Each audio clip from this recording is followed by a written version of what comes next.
जय भीम, नमो बुद्धाय। साथियों, मैं रमाकांत रंजन आप सभी का मेरे YouTube चैनल भीमयान बौद्ध संसार में स्वागत एवं अभिनंदन है। साथियों, आज हम बात करेंगे संविधान की धारा 13 के विषय में। साथियों, आज हम सभी लोग बाबा साहब भीमराव अंबेडकर जी द्वारा लिखित भारतीय संविधान के आधार पर ही अपना जीवन यापन करते हैं। हमारा देश और हम सभी लोगों के लिए भारतीय संविधान बहुत ही जरूरी है। तो साथियों, भारतीय संविधान को बाबा साहब ने 2 साल 11 महीने और 18 दिन के अथक परिश्रम के बाद तैयार किया था। साथियों, आप जानते हैं कि 26 जनवरी जब हमारे देश का संविधान लागू हुआ था, इसके पहले अंग्रेजों का राज था और इसके पहले जो हमारे देश में नियम कानून थे वो धर्म शास्त्रों के आधार पर चलते थे। धर्मशास्त्र उस समय के कानून ही हुआ करते थे, लेकिन उन कानूनों में बहुत ही भेदभाव था। इसलिए बाबा साहब को भारतीय संविधान की रचना करना पड़ा। तो साथियों, संविधान की धारा का क्या महत्व है, संविधान की धारा 13 का क्या महत्व है और इसे हम सब लोगों को ज़्यादा से ज़्यादा समाज में क्यों प्रचालित करना चाहिए। साथियों, बाबा साहब ने जो संविधान लिखा, उस संविधान के भाग 3 में मूल अधिकारों का वर्णन किया है। भाग 1 में हमारे देश का नाम क्या होगा, उसके राज्यों की सीमाएं कैसी तय की जाएंगी, इसके विषय में वर्णन है। भाग 2 में नागरिकता संबंधी वर्णन है और भाग 3 में मूल अधिकारों के संबंध में वर्णन है, जो संविधान की धारा 13 से लेकर के धारा 51 तक सम्मिलित है। तो साथियों, यदि आप भी बाबा साहब तथा भगवान बुद्ध के विचारों को देश तथा समाज में फैलाना चाहते हैं, प्रचार प्रसार करना चाहते हैं, तो मेरे इस वीडियो को लाइक कीजिए, इस पर कमेंट कीजिए और इसे अपने साथियों और नाते रिश्तेदारों में शेयर अवश्य कर दीजिए और जो साथी नए हों वो चैनल को सब्सक्राइब अवश्य करें। तो साथियों, आइए चर्चा करते हैं संविधान की धारा 13 के विषय। क्या लिखा है संविधान की धारा 13? संविधान की धारा 13 में लिखा है कि इस संविधान के प्रारंभ से ठीक पहले भारत के राज्य क्षेत्र में प्रदत्त सभी विधियां उस मात्रक तक शून्य होंगी जिस तक वे इस भाग के उपबंधों से असंगत है। अंग्रेजी में लिखा है, all laws in force in the territory of India immediately before the commencement of this constitution in so far as they are inconsistent with the provisions of this part shall to the extent of such inconsistency be void। इसका मतलब यह है साथियों कि प्राचीन काल से हजारों साल से जो रूढ़ियां, मान्यताएं, परंपराएं, नियम, कानून, उपबंध जो हमारे देश में, जो हमारे समाज में प्रचलित रहे हैं और जो विभेदनकारी रहे, जिनसे जातिवाद, ऊंच नीच और छुआछूत पैदा होता रहा, जो असमानता पर आधारित रहे, जो स्वतंत्रता, व्यक्तिगत स्वतंत्रता को मान्यता नहीं देते रहे,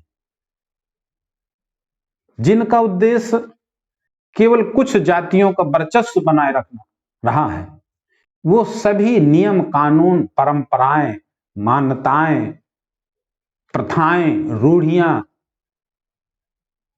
उन सभी को बाबा साहब ने संविधान की धारा 13 में नल एंड वाइड करा दी, यानी वो अब प्रचलन में नहीं रहेंगे। उनका इस संविधान के लागू होने के बाद उनका समाज और उसके नागरिकों से कोई नाता रिश्ता नहीं रहेगा। वे अगर संविधान की इन धाराओं से असंगत हैं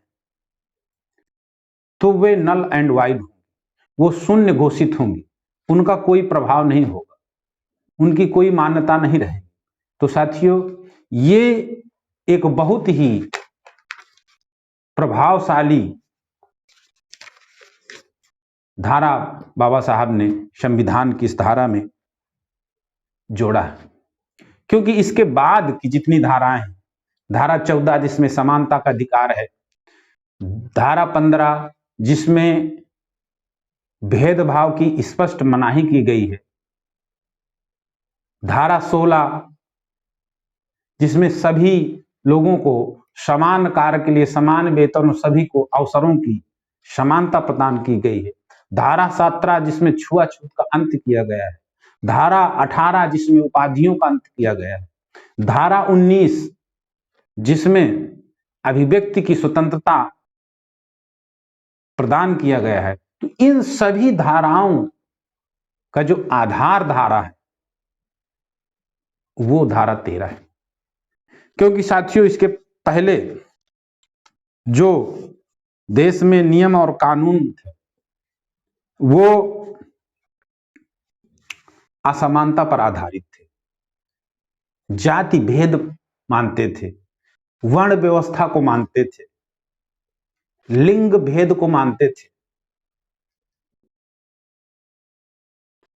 साथ ही शोषण पर आधारित थे, अन्याय और अत्याचार पर आधारित जो व्यवस्था थी उस व्यवस्था को बाबा साहब ने धारा 13 के अंतर्गत उसको समूल नष्ट कर दिया और हम सभी लोगों के लिए SC, ST, OBC और समस्त महिलाओं, नारियों को, हमारी माताओं बहनों को जो शोषणकारी नियम कानून थे, जो व्यवस्थाएं थी, उन सभी से धारा 13 के अंतर्गत आजाद कर दिया। साथियों, धारा 13 का संबंध हमारे महापुरुषों के आंदोलन से भी आप उस जोड़ सकते हैं।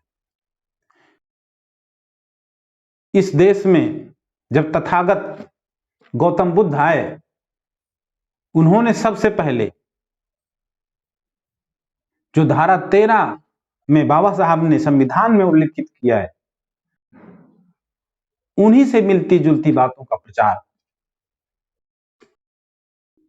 तथागत गौतम बुद्ध कर गए। तथागत गौतम बुद्ध ने जाति भेद और वर्ण व्यवस्था का उन्होंने निषेध किया।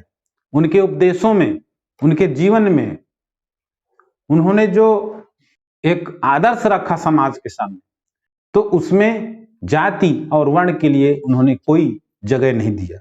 उन्होंने स्पष्ट लिखा कि जाति भेद कुछ मनोजन माही, कि जाति भेद कुछ मनुजन माही, अमानत भूल तथागत नाही। यानी भगवान बुद्ध ने भी माना कि जो जातियां हैं वो मनुष्य में नहीं होती, ये प्राकृतिक नहीं है, ये ईश्वरीय नहीं है, ये मानव निर्मित है।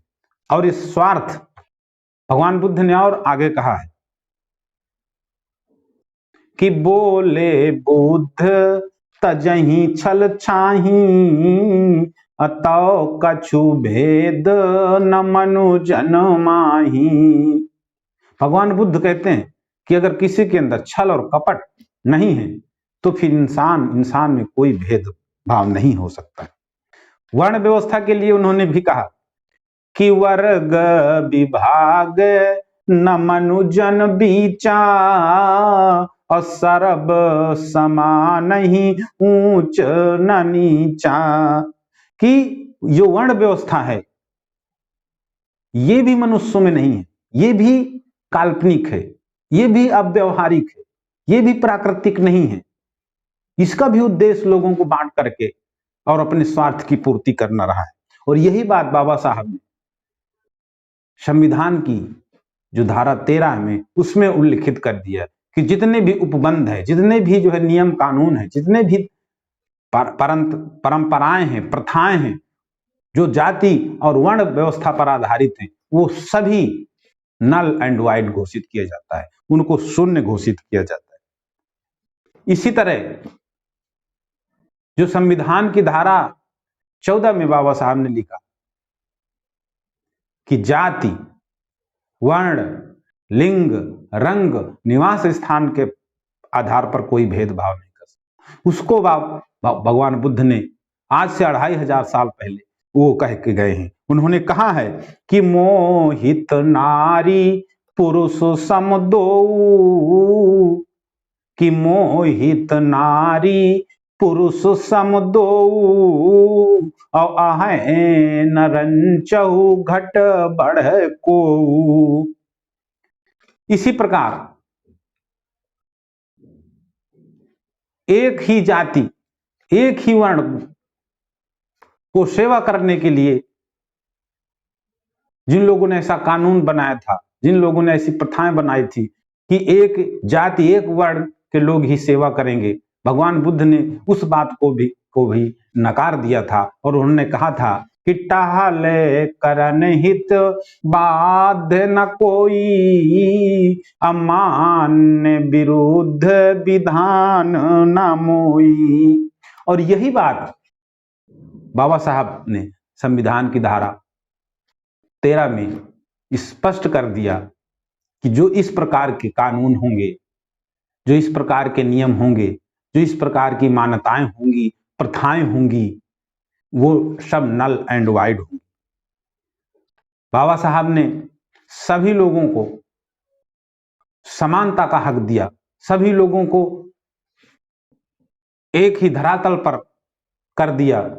जो हजारों साल से ऊंच नीच, छुआछूत, भेदभाव, तमाम प्रकार के जो है पाखंड अंधविश्वास फैला रखे थे समाज में, जहर बो रखा था, उस जहर को संविधान की धारा 13 द्वारा बाबा साहब ने हमेशा हमेशा के लिए खत्म कर दिया। और जब भगवान गौतम बुद्ध कहते हैं कि ऊंच न नीच न रंक न राऊ, सब सम होहि रहि संभाऊ। कि ना तो कोई ऊंचा है, ना तो कोई नीचा है, ना तो कोई राजा है और ना ही कोई प्रजा है, सभी इंसान हैं, इंसान की तरह रहना चाहिए। तो सभी लोगों को एक समान होकर के समभाव से सभी लोगों को नाम रहना चाहिए। और बाबा साहब ने भी संविधान की धारा 13 में इसी बात को उजागर कर दिया है कि जो इस प्रकार के नियम होंगे, जो समानता पर आधारित नहीं होंगे, जो गैर बराबरी पर आधारित होंगे, जो छुआछूत पर आधारित होंगे, जो लिंग भेद पर आधारित होंगे, जो अंधविश्वास और ढकोसलेबाजी पर आधारित होंगे, वो सभी नियम, कानून, मान्यताएं, परंपराएं, रूढ़ियां शून्य होंगी। और शून्य ही नहीं होंगी, साथ में बाबा साहब ने यह भी व्यवस्था कर दिया कि राज्य ऐसी कोई विधि नहीं बनाएगा जो इस भाग द्वारा प्रदत्त अधिकारों को छीनती है या न्यून करती है, और इस खंड के उल्लंघन में बनाई गई प्रत्येक विधि उल्लंघन की मात्रा तक शून्य होगी।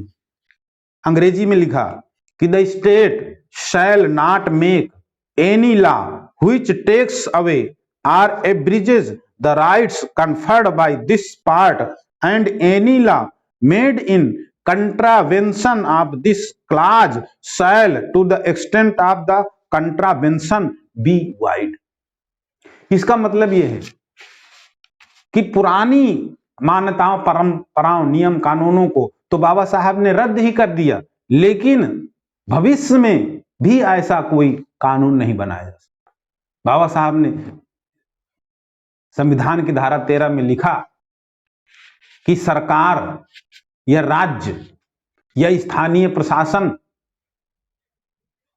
या केंद्र सरकार या राज्य सरकारें भविष्य में भी कोई ऐसा कानून, कोई ऐसा नियम नहीं बनाएंगी। अगर बनाएंगी तो वे शून्य हो जाएंगी, वो ऑटोमेटिक शून्य हो जाएंगी। अगर इस पार्ट 3 में जो मूल अधिकार बाबा साहब ने संविधान की धारा 13 में लिखा है, मूल अधिकारों को कम करने वाले, उनसे वंचित करने वाले, उनके विरुद्ध में जो भी नियम कानून भविष्य में भी बनाए जाएंगे वो भी शून्य होंगे, वो भी नल एंड वाइड होंगे। तो साथियों, इस तरह से आप देख रहे हैं कि संविधान की धारा 13 आर्टिकल 13 का हमारे मूल अधिकारों के लिए बहुत ही महत्वपूर्ण योगदान है। बहुत ही महत्वपूर्ण धारा 13 है। संविधान की धारा 13 को आप जान कह सकते हो। हम सभी SC, ST, OBC और समस्त महिलाओं के लिए धारा 13 बहुत ही महत्वपूर्ण धारा है। इसलिए साथियों, इस चीज का हमें ज्यादा से ज्यादा प्रचार करना चाहिए, हमें अपने लोगों में इस बात को फैलाना चाहिए। आप सभी लोग ने इस वीडियो को ध्यानपूर्वक सुना, इसके लिए आप सभी लोगों को धन्यवाद एवं आभार। और वीडियो अच्छा लगे तो इसे अपने साथियों और यार दोस्तों में शेयर अवश्य कर दीजिए, और नए साथी चैनल को सब्सक्राइब अवश्य कर लें। तो आज के लिए बस इतना ही। सभी साथियों को जय भीम, नमो बुद्धाय।